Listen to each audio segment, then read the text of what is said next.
Today on Reparations in Action. As we have seen, over hundreds of years of colonial oppression, paired with hundreds of years of African resistance, that African people have never just accepted their oppression. They have always fought back. They have always resisted. And no oppressed people has ever just allowed themselves to be oppressed. You're listening to Reparations in Action. Reparations now! Uhuru. You're listening to the Reparations in Action podcast and FM radio show, White Lies Shattered series. My name is Jamie Simpson. Reparations in Action is a program of white solidarity with Black power, and the first 13 episodes we have dubbed the White Lies Shattered series, which will use the theory of African internationalism developed by Chairman Omali Yeshitela of the African People's Socialist Party to overturn the insidious lies we tell ourselves as white or European people about the nature and origin of capitalism. At a time when parasitic capitalism is in the deepest crisis we have ever seen, from which it clearly cannot recover, we believe it is our responsibility to understand the history of how we got here through the eyes of the African working class. We will identify a myth or lie this colonial system spreads about itself each week and use the historical record and African internationalism to shatter that lie once and for all. We believe that reparations to African people is the key question of our times and is one that demands action on the part of European or white people. As always, we'd like to salute Black Power 96, where this show is aired weekly. Today, we are taking on the white lie that African people sold themselves into slavery. With me today is Jesse Nevel, chair of the Uhuru Solidarity Movement. And before saying hello to Jesse, I would like to acknowledge that Penny Hess, chairwoman of the African People's Solidarity Committee, prepared the study that we will be going through today. And this outline for the show today is part of the Overturning the Culture of Violence project. And Overturning the Culture of Violence is a book that Chairwoman Penny Hess authored, and we will be using it for today's show. So, Uhuru, and welcome, Jesse Nevel. Thank you, Jamie. It's really great to be back on Reparations in Action, and I'm very excited to take on this insidious lie that, quote unquote, African people sold themselves into slavery. If ever there was a white lie that deserved to be shattered to smithereens, it is this one. And I want to join you in saluting the Uhuru movement, our leadership, and I particularly want to salute Omali Yeshitela, the chairman of the African People's Socialist Party, Chairman Omali Yeshitela, who has fought for the liberation of Africa and African people for half a century, and who has put forward the influential understanding that African people are one nation of people around the world who have been forcibly dispersed by the process of kidnapping, the process of white people invading Africa, enslaving African people, selling them, stealing their labor, land, resources, and intellect. And we salute Chairman Omali Yeshitela because he is our leadership. He is the founder of the African People's Solidarity Committee, the organization of white people organizing in white communities as Black power in white faiths under the party's leadership. And he is the founder who developed the theory of African internationalism, the political philosophy and worldview of the African working class that enables us as white people, as colonizers, to see the world as it really is, to see the world through the eyes of the oppressed. As a member of the African People's Solidarity Committee, our job is to win other white people to see that we have set ourselves up as the subjects of history. We claimed the title as the victors, the conquerors, the colonizers, and we wrote history accordingly. We wrote the falsification of history accordingly. I also want to acknowledge Penny Hess, who prepared the outline that we are using for this presentation today on White Lies Shattered, and who is normally on the show every week. Wasn't able to be with us today, but will be returning next week. And I want to appreciate Penny Hess, the chair of the African People's Solidarity Committee, for the years of research into the history of colonialism that she has done for the last 4 decades and more to corroborate the central premise of Chairman Omali Yeshitela's political theory of African internationalism, which is that capitalism is a parasitic world economy that was built on slavery and colonialism, and that capitalism and white power are one and the same. So I appreciate Chairwoman Penny Hess for all of the work that she has done to make it possible for us to bring these understandings to the white population, the understandings of Chairman Omali Yeshitela and African internationalism. And the system of white power and capitalism that we're talking about today is a system that justifies itself through its own quote unquote history, an elaborate web of lies and slander designed to justify the colonial domination and enslavement of the vast majority of the peoples of the world. An elaborate web of lies designed to justify the fact that white people are a minority of the world population, but control and consume 80% of the world's resources. So the white lies that we are talking about in this podcast, in this program, these are the lies that make up the dominant colonial narrative of European and North American society. These are not the kinds of things that you will only run into if you're browsing openly white nationalist forums on social media. These are the white lies that are fed to our white children in schools every single day, and that we often accept and uphold as white people. So as for this lie that African people sold themselves into slavery, we want to start off by saying that we're not here to even debate this notion or to even dignify this lie as if it's something that needs to be disproven. We are here to categorically condemn this lie as pure, unmitigated slander against African people. This is not a lie that derives from a lack of historical knowledge or information. This is a lie which has deliberately been contrived to forward the colonial narrative and to carry out a white nationalist attack on the righteous and legitimate struggle of African people for reparations. This is not a historical argument. It is a political argument. It is a political argument invented to discredit the struggle of African people for power and self-determination and for reparations.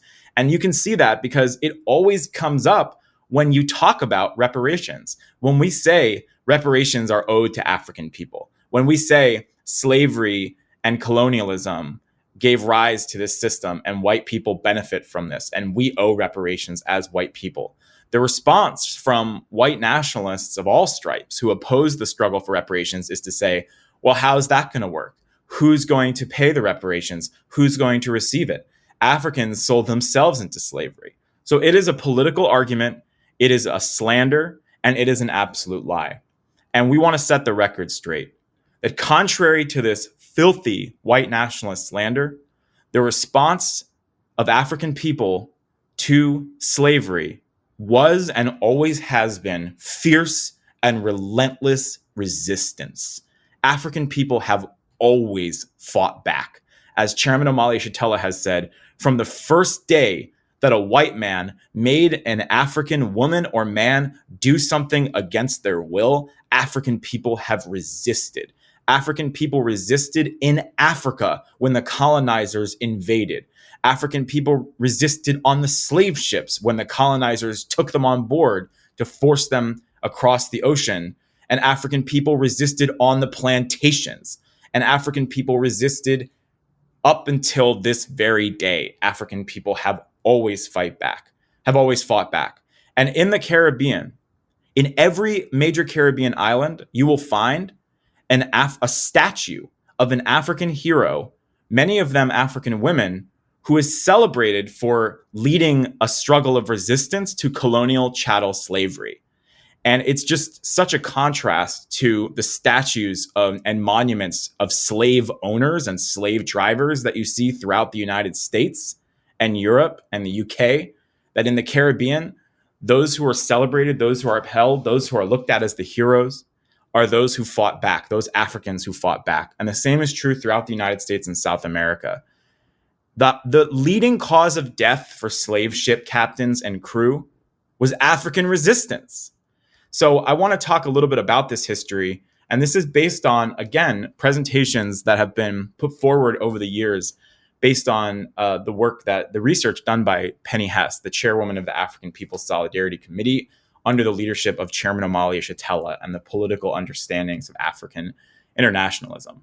And I want to say that when we look at, first of all, the resistance of African people on the continent of Africa to the European colonial invasion, this starts from day one. Africans fiercely resisted European colonial invasion.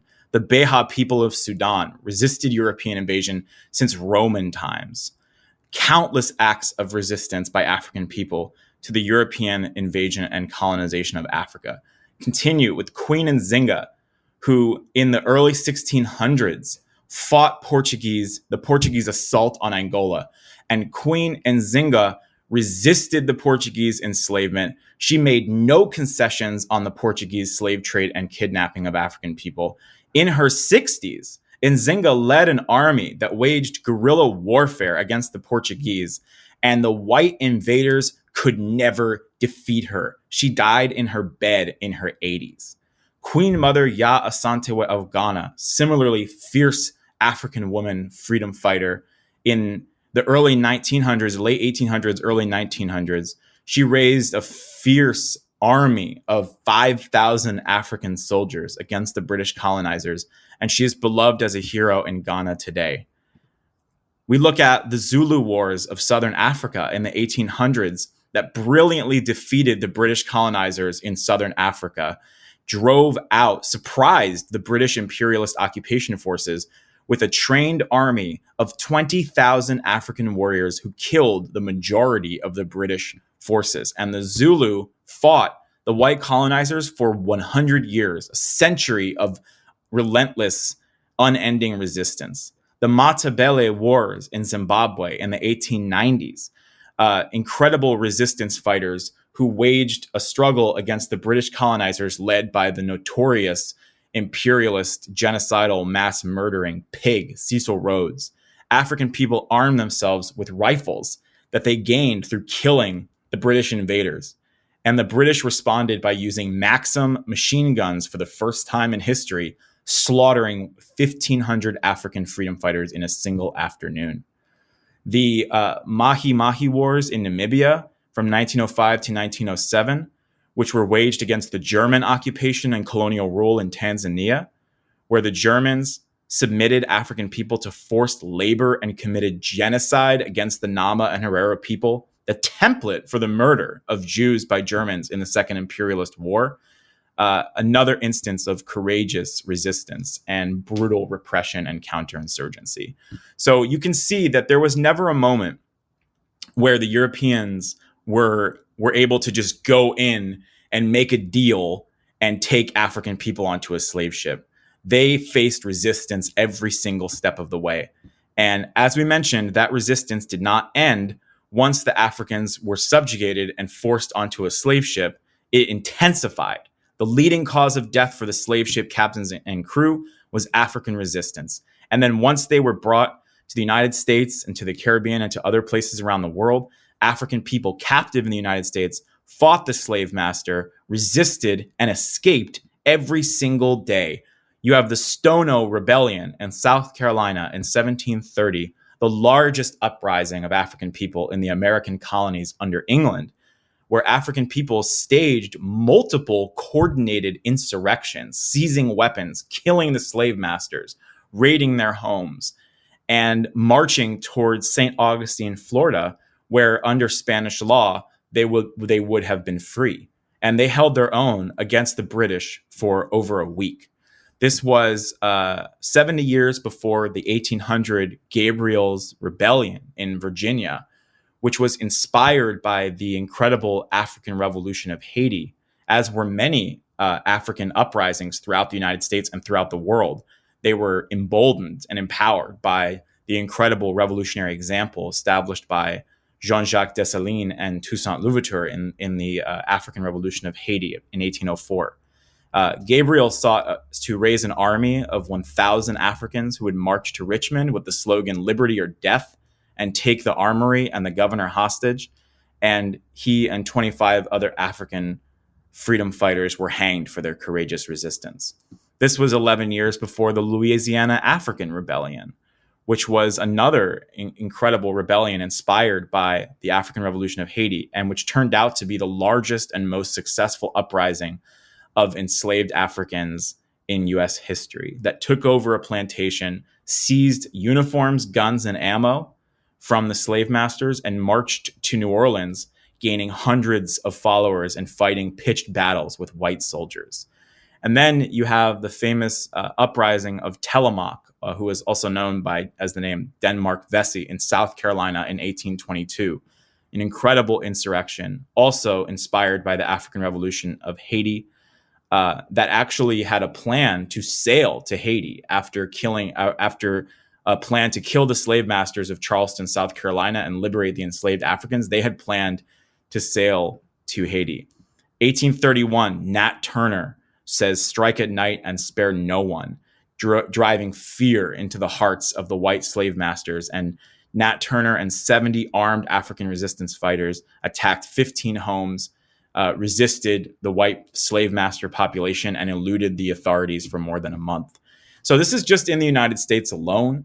This doesn't even include the 1500s, the 1600s, the 1700s, the 1800s, where there was ongoing resistance to colonial slavery in Latin America, where you can see in a place like the island of Guadeloupe, they have a beautiful statue of a pregnant African woman, resistance fighter named Solitude, who led an army of African resistance against the French army of Napoleon while she was pregnant in 1802, and who was later hanged by the French after she had her baby. The Wolof Rebellion of San Domingo against Diego Columbus, who was the vile genocidal son of Christopher Columbus.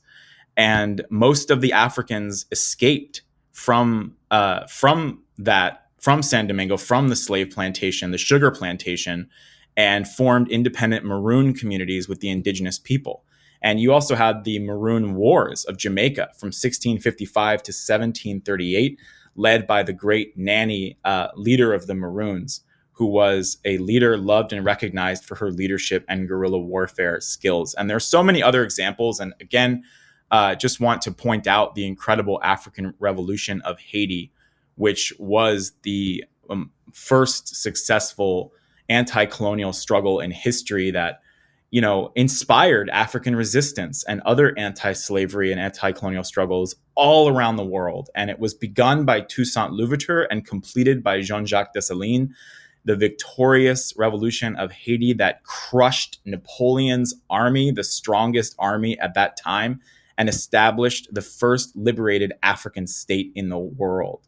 And in the liberated Haiti, slavery was abolished by an all-African government, and oppressed peoples anywhere in the world were invited and welcome and given safe haven in Haiti under a constitution that prohibited white people from owning land.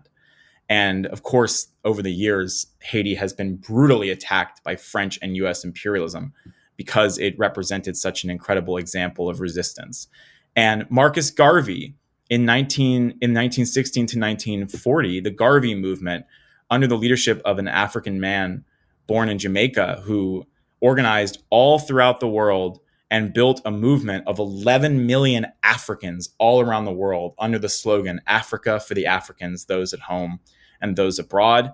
And Marcus Garvey represented, a continuation of that resistance. And Malcolm X and the struggle of the 1960s was influenced heavily by Garvey. Malcolm X's parents were Garveyites. In the 40s, 50s, and 60s, anti-colonial revolution swept Africa. You had Patrice Lumumba in Congo. In Congo. You had Kwame Nkrumah in Ghana. You had many others, and you had struggle in South Africa. You had courageous resistance by African people and national liberation struggles sweeping the continent of Africa. And then, of course, in the 1960s, this resistance pierced directly into the heart of imperialism with the rise of the incredible Black Revolution of the 1960s. Revolution had become the main trend around the world, and it was headquartered inside the United States in the belly of the beast with the African Liberation Movement that was considered by the FBI at the time as the greatest internal threat to the security of the United States since the Civil War, and which was a source of inspiration to freedom-fighting oppressed peoples all around the world, including in places like Vietnam. So the continuum of African resistance is ongoing. It is alive today in the African People's Socialist Party, in Chairman Omali Yeshitela, in Deputy Chair Onazane Yeshitela, in Secretary General Louisi Kinshasa, and the African Socialist International, the Uhuru movement, the worldwide movement of African people fighting to end the ongoing legacy and reality of colonial slavery and to win power and self-determination over their lives.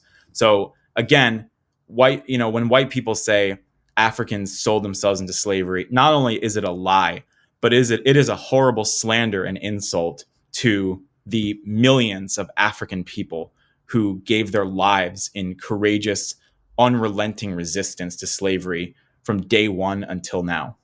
Thank you, Jesse. And we're going to now read from Penny Hess's Overturning the Culture of Violence. And we begin on page 47 in a section called Human Bondage. The terrible impact that slavery has had on the continent of Africa cannot be calculated. The destruction of magnificent civilizations, the breakup of family and kinship circles, the massive depopulation, forced impoverishment, famine and starvation, the ravishing of an environment which had been so conducive to human civilization for millennia.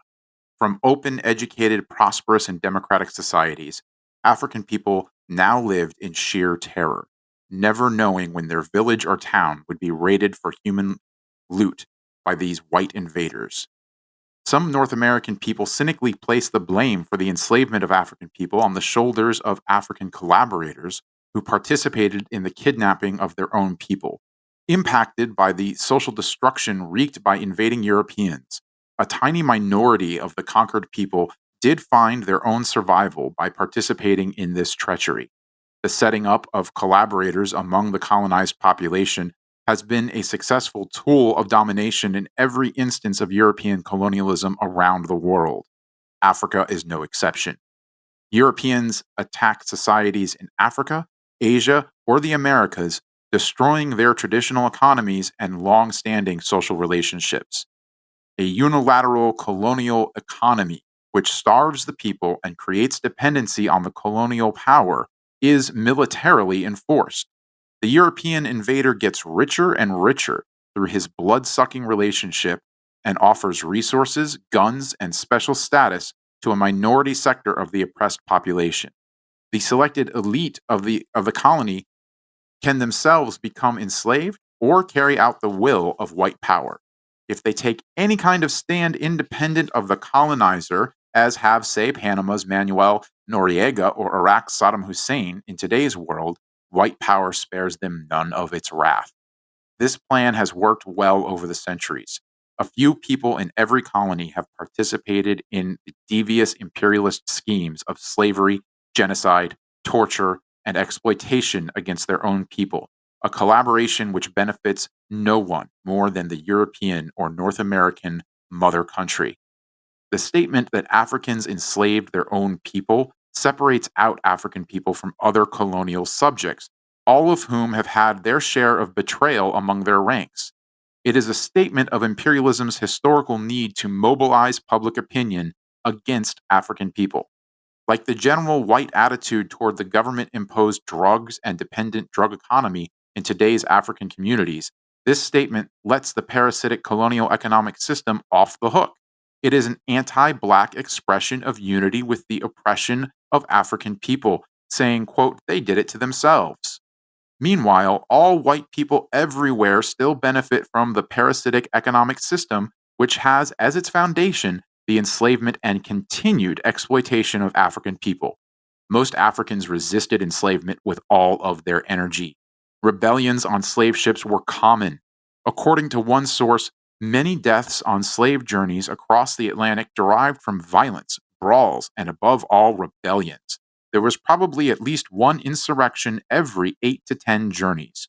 For example, Africans successfully rebelled in 1532 aboard the Portuguese slave ship the Misericordia.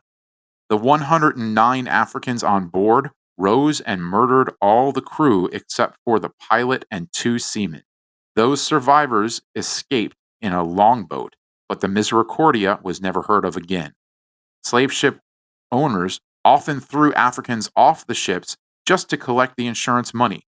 One famous case was that of a ship owned by William Gregson and George Case, both former mayors of Liverpool, England. The captain threw 133 Africans into the sea because if Africans were to die naturally, the owners would lose money. But if African people were thrown alive into the sea, supposedly for the safety of the crew, it would be the loss of the underwriters. So many African people died en route that it has been said that sharks followed slave ships all the way from Africa to the Americas. Africans who survived the notoriously brutal Middle Passage, as the Atlantic crossing was known, reached the Americas barely alive. If they were too ill, they were left to die on the shore. They were sold like animals on public auction blocks, naked or in rags, weakened and emaciated, having survived the months below deck with disease and malnutrition, not to mention the emotional ravages of such an experience. Many Africans committed suicide to avoid enslavement, a practice otherwise unknown in African culture. White buyers came to the market for slaves, feeling the Africans' limbs and bodies much as butchers handled calves.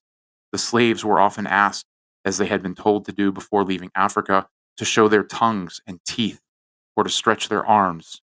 In the Americas, Africans were broken in by submitting them to inhuman terror in an attempt to crush out any resistance. The breaking process was psychological as well as physical, and included being forced to learn a version of a European language and to take a European name, something many Africans militantly resisted. Under the domination of their white slave masters, African people of all ages were branded, women on the breasts. Africans were whipped until they were deeply scarred, and their ears or earlobes were cut off. People were slashed in the face, and their hands and feet were cut off to prevent them from running away. Men were castrated. Women were raped. Women's babies were cut out of their bellies for punishment, and any man, woman, or child could be forced to wear iron collars on their necks for the rest of their lives. Under such brutal conditions, normal human relationships between men and women or parents and children were interrupted and nearly impossible. Mothers were forced to work the full 9 months of pregnancy, often giving birth in the field. They were then forced to abandon their children as they had to keep on working or nurse the children of the slave master. We pause there. That's Overturning the Culture of Violence by Penny Hess. We're going to go now. I'm going to read from Hosea Jaffe, A History of Africa. And we're reading this section, European Colonialism, Resistance, and Collaboration, beginning on page 48. The Gore curator and Leopold Senghor put the total number murdered by European slavers at 200 million, more than my estimate of 150 million in a work on Africa of 1971. How many more would have been killed had they gone meekly to slavery can only be imagined. The death toll was about 1 in every 3 of the 600 million Africans who lived during those centuries of dark Europe in Africa. The death toll was created by the mode of the slave traffic, the long journey to the coast, the violent seizure of slaves from tribes and societies by chiefs collaborating with Europeans, the lack of food, and the long voyage. Resistance saved whole villages, untold millions of lives, engineered many escapes, frightened off many slave expeditions, thus raising the cost of a slave and of slaving making it more difficult to finance and execute. Captain Newton, the slaver and abolitionist, complained in 1752 that French competition threatened to drive British slavers out of the market. The capital outlay to prevent the frequent rebellions of the slaves at Gorée and other slave ports on the ships en route to the coast and at the slave marts under the cannon of the forts was in proportion to the scale of resistance.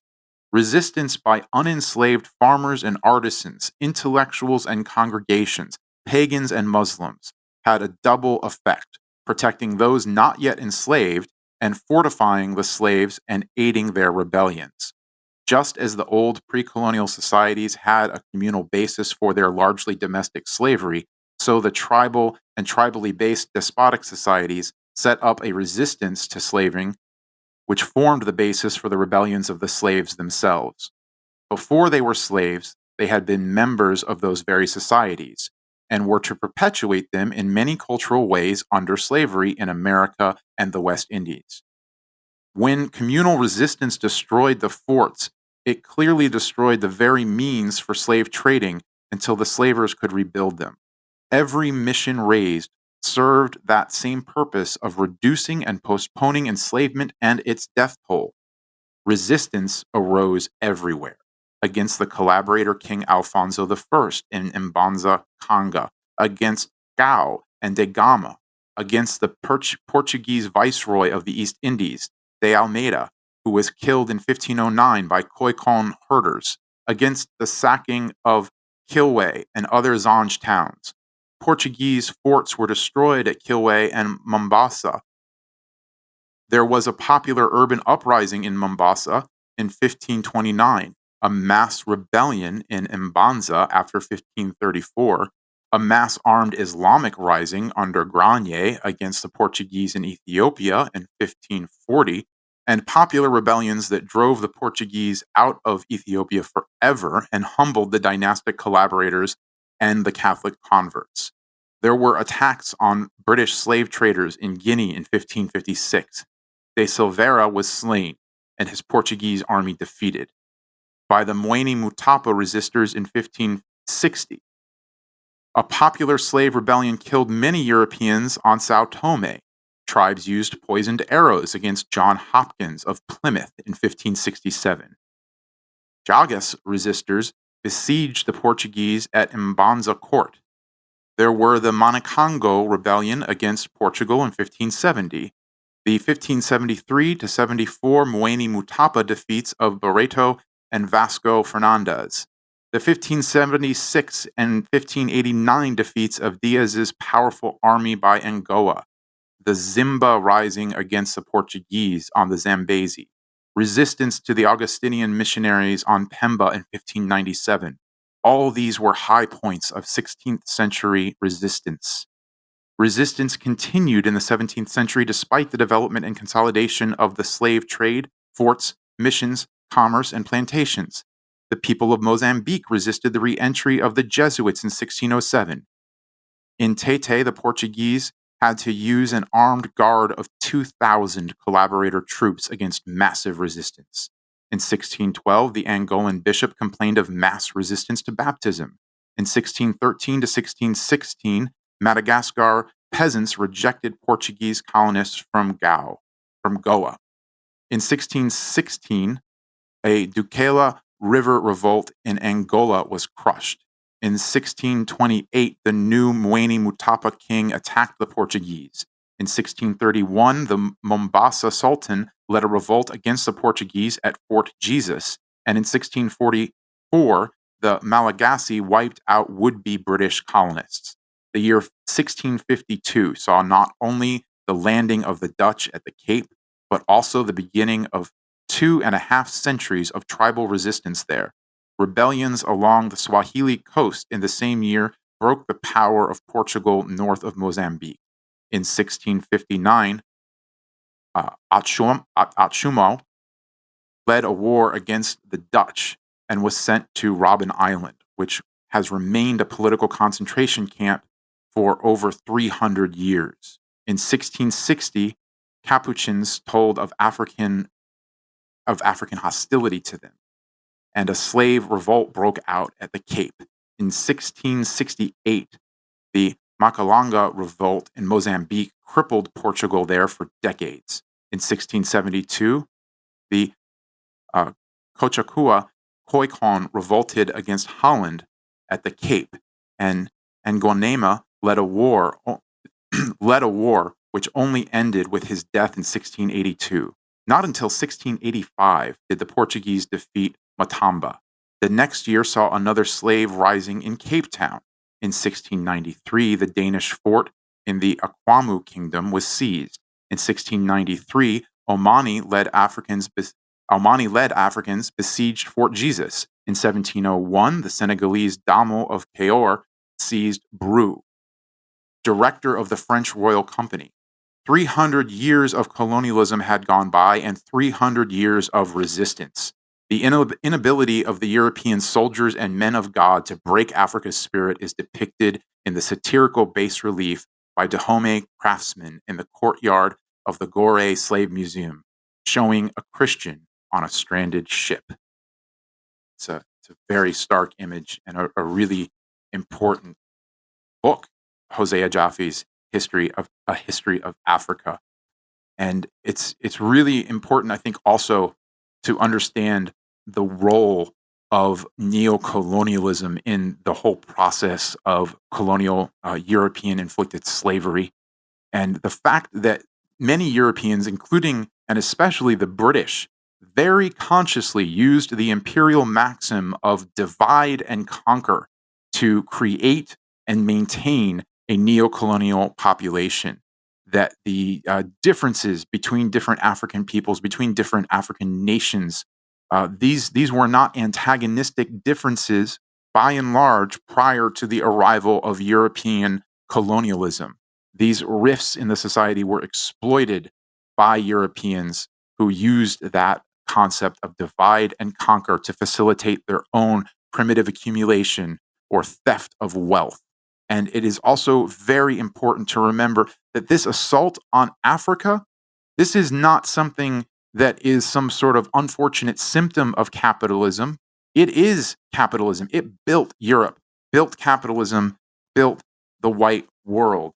And, it's also, I think, important to remember, as Walter Johnson wrote the essay, The Long Shadow of King Cotton. And I want to just paraphrase that in that he asserts, as most historians with any perception understand now, it is impossible to talk about capitalism and slavery as two separate entities. They are one and the same. And we want to turn now to Chairman Omali Yeshitela and the question of African internationalism.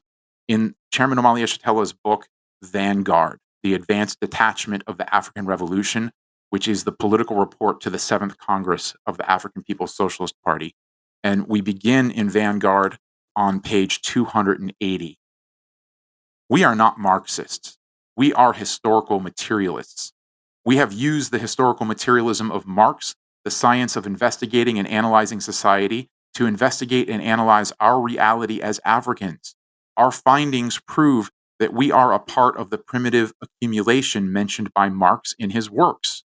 Malcolm X, a materialist of sorts in his own right, has been quoted as saying that a person watching someone sitting on a hot stove would describe the experience differently from the person actually sitting on the stove. This is true. The spectator is not required to have a full understanding of the experience. The victim of the hot stove is provoked by his reality. It becomes a historical necessity to understand the question. Using the collective experience of African people as a starting place, we were able to use the science of dialectical and historical materialism, cleansing it of its Marxist metaphysics and idealism, to investigate and analyze our relationship to the world. For us, the rise of capitalism in the world is not based on some purely abstract Marxist theory about the development of human society.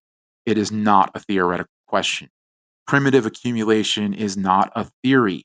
The rape of Africa, the enslavement of our continent and our people, the forcible dispersal of Africans throughout the world as a means of rescuing Europe from disease and poverty, the process that gave rise to capitalism, is a matter of historical record. Marx, the spectator, did not have to understand this. The person sitting on the hot stove, the living, breathing, thinking, primitive accumulation, would either understand this question or perish. We chose to understand. More than that, we chose to develop a worldview stemming from this understanding. This is the origin of African internationalism. African internationalism is simply the worldview stemming from a historical materialist investigation and analysis of the world, with its starting point being the experience and role of Africans and Africa in the advent of capitalist imperialism as the rise of white power. Parasitic capitalism is the real issue. It is this reality that ultimately distinguishes African internationalist socialism from the struggle for white rights that usually characterizes most movements of Europeans worldwide. It is the difference in socialism resulting from overturning the pedestal upon which all capitalist activity occurs and some variation of the National Socialism achieved by the infamous Nazis of Germany. So I finished the reading there from Chairman Amalia Shatella in Vanguard. And I think it's just, I really salute this book. And I think it's absolutely critical that when we look at such a heinous lie as African people sold themselves into slavery, that we look at the objective truth.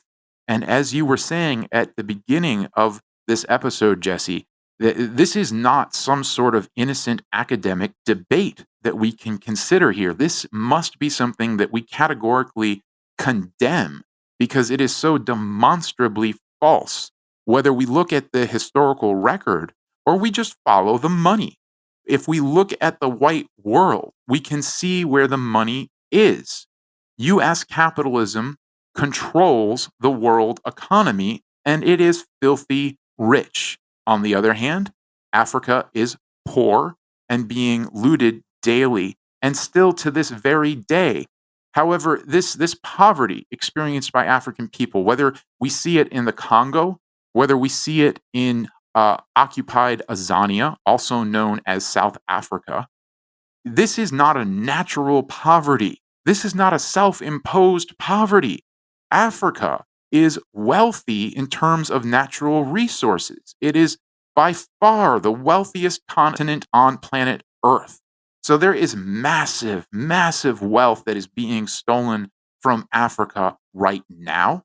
And there was massive wealth stolen from Africa through the process of the assault on Africa and the kidnapping of African people and the genocide that occurred in that process. When you look at 200 million people murdered, 1 out of every 3 African people alive on the face of the planet, what do we call that but genocide?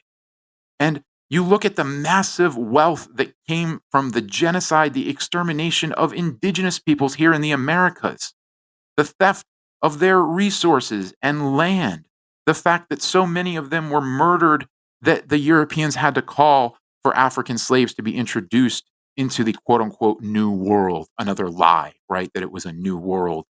So we also want to look at the question of the data, right? We want to look at the question of this database that exists that Europeans kept records, extensive records of these slave voyages.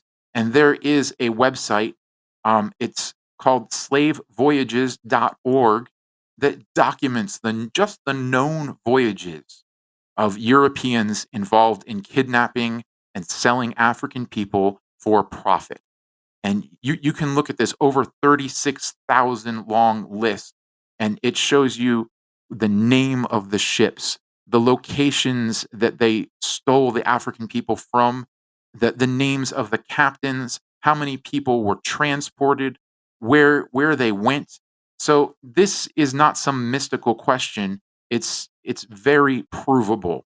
And again, that is slavevoyages.org if people want to take a look at that. And also to say that we have to consider this triangular trade question, that this wealth was a transferal. It was a theft of human beings, first of all, as commodity, and it produced commodities.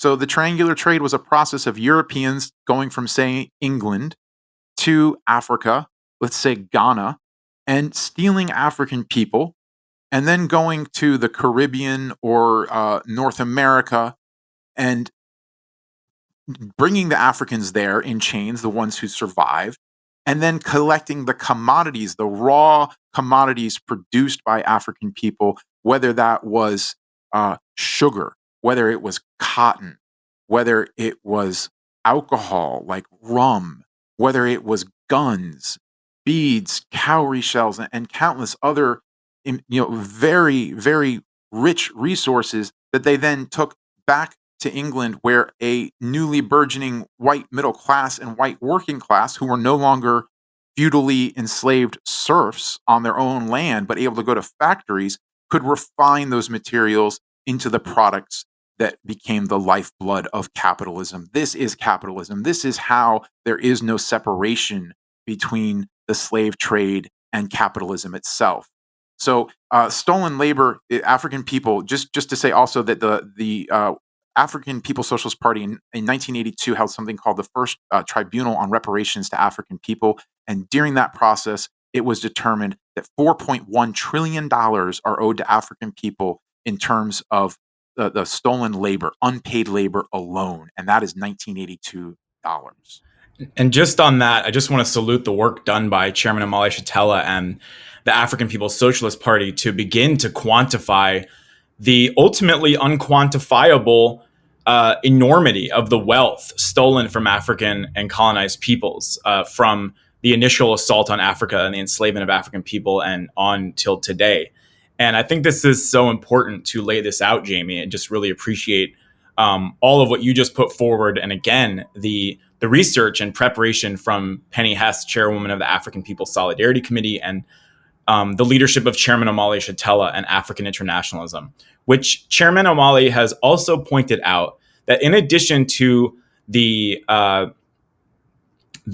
ultimately incalculable amount of resources in labor, the value of stolen labor, the resources of the raw materials and land, and also the intellectual brilliance and scientific knowledge and artistic genius, you can't even calculate it. You can't even calculate the value of the ability for white people to have life itself at the expense of suffering, torture, pain, trauma, colonial, brutality that continues to this very day. And as we have quoted in previous episodes, as the chairman says, African people under colonialism are forced to produce and reproduce real life for white people, not for themselves.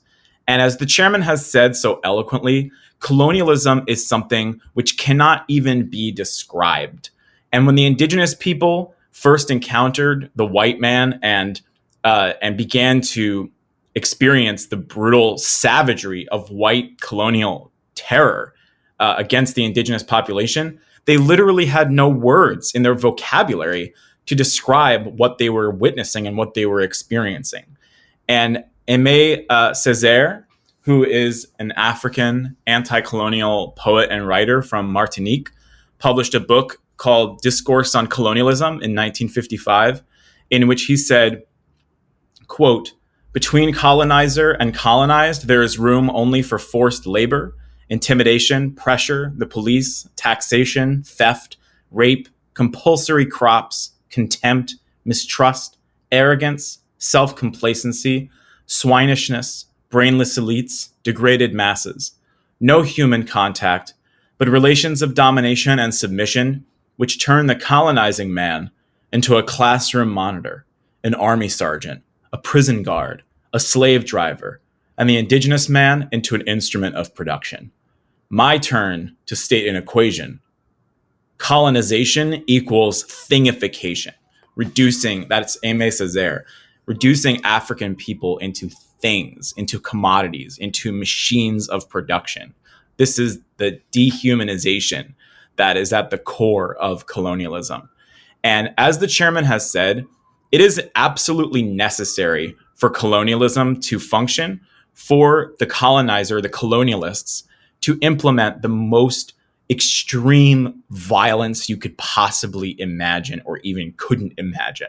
The terror is a necessary component of colonial domination, because as we have seen over hundreds of years of colonial oppression, paired with hundreds of years of African resistance, that African people have never just accepted their oppression. They have always fought back. They have always resisted. And no oppressed people has ever just allowed themselves to be oppressed. And that is true today in the form of the African People's Socialist Party, which represents the highest expression of the struggle for African people to resist slavery and colonialism. The Revolutionary Party of the African working class and poor peasantry, under the leadership of Chairman Omali Yeshitela and Deputy Chair Onazane Yeshitela, and the other African revolutionary freedom fighters who are leading the worldwide struggle of African people for power, the anti-colonial struggle, with the ambitious strategy to liberate African people as one nation forcibly dispersed around the world, to regain control of their stolen resources, to win national liberation, and yes, to achieve reparations to African people, repair the damage, the full return of the stolen wealth back into the hands of African people. And the struggle of African people over the centuries, whether the Zulu, Queen Nzinga, Patrice Lumumba, Marcus Garvey, it is alive today in the African People's Socialist Party and in Chairman Omali Yeshitela. So this is the truth about slavery and how African people responded to the imposition of slavery on their continent and on their people by white power and by white people. And again, this is not an innocent historical debate. This is not a question of just not having the right information. This is our response. This is our denunciation of one of the most foul white nationalist lies and slander against African people that imperialism has come up with in order to justify its place in the world. And Jamie, I just wanted to end by quoting a very powerful statement that was made by Patrice Lumumba, who was the first independent leader and president of Congo, who was assassinated by Belgium and the CIA in 1961. In his last letter to his wife, before he was assassinated in 1961, he wrote, quote, "History will one day have its say. It will not be the history taught in the United Nations, Washington, Paris, or Brussels, but the history taught in the countries that have rid themselves of colonialism and its puppets. Africa will write its own history, and both north and south of the Sahara, it will be a history full of glory and dignity." And that's Patrice Lumumba. And that's why we feel it is our responsibility as the colonizers to do our part in shattering and destroying these white colonial lies, in rejecting these white colonial lies, and in educating ourselves on the truth of the world through the eyes of African internationalism, in embracing the teachings of Chairman Omali Yeshitela and teaching ourselves and our children the truth about the world so that we can be part of changing the world, fighting for reparations, and be a part of a future where no human being is oppressed or exploited. Uhuru. Uhuru, Jesse. Yeah, I think it's so very important. I couldn't agree more with everything you said. And it was just beautiful words, especially from Patrice Lumumba that you just shared. And I think just to say it's so vital that we recognize this is, as well as not being a debate, this is not a discussion of the past. This is so much about the present, about the ongoing oppression of African people, and about the optimism that we can unite with if we recognize that we're now in the period of the African Revolution. As Dr. Leonard Jeffries called it, this is the period of the African Renaissance, from the era of 1900 on, to Marcus Garvey and his incredible organization, the UNIA, of over 11 million Africans that we know of, and to this period with the African Socialist International and Chairman Omali Yeshitela. So it's just so important that we continue to expose these lies, and I think we can count this horrific one, this slander that African people sold themselves into slavery, officially shattered. And I want to really salute the chairwoman of the African People's Solidarity Committee and author of Overturning the Culture of Violence, who put together the outline for today's episode of White Lies Shattered, Penny Hess. And I wanna thank you, Jesse Nevel, chair of the Uhuru Solidarity Movement. And I want to thank all of you out there for tuning in to another episode of Reparations in Action. You're listening to Reparations in Action. Reparations